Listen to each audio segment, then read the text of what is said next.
In today's video, I'm going to teach you how to write a software review script using Notebooklm. This is a simple workflow that helps you pull information from your own materials, ask for a review-style draft, and then turn it into ready-to-use outputs you can build on. First, open your web browser and go to the Notebooklm website. Once you are on the main dashboard, take a moment to confirm you are in the right place, because this is where you will create and manage your notebooks for different projects. Next, create a new notebook. Look for the button that says +Create New and click it. Think of a notebook as a dedicated workspace for one software review.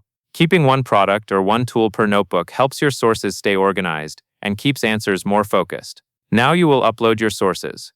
In the pop-up window, choose where your information is coming from.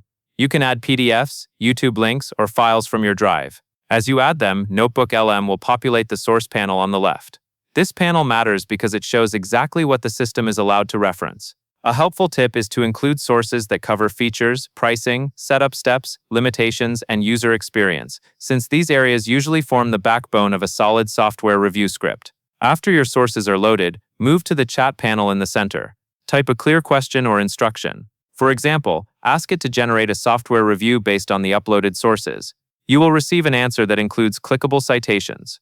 Those citations are useful because they let you quickly verify claims and pull accurate details, which is especially important for product specs, supported platforms, and standout features.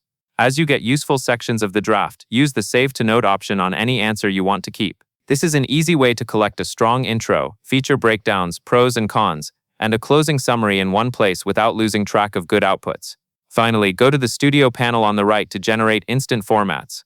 You can click Audio Overview, Slide Deck, or Video Overview, depending on what you are producing. These options help you turn your review into a presentation-ready or voiceover-ready structure, which can speed up the final scripting process. That covers everything you need to know.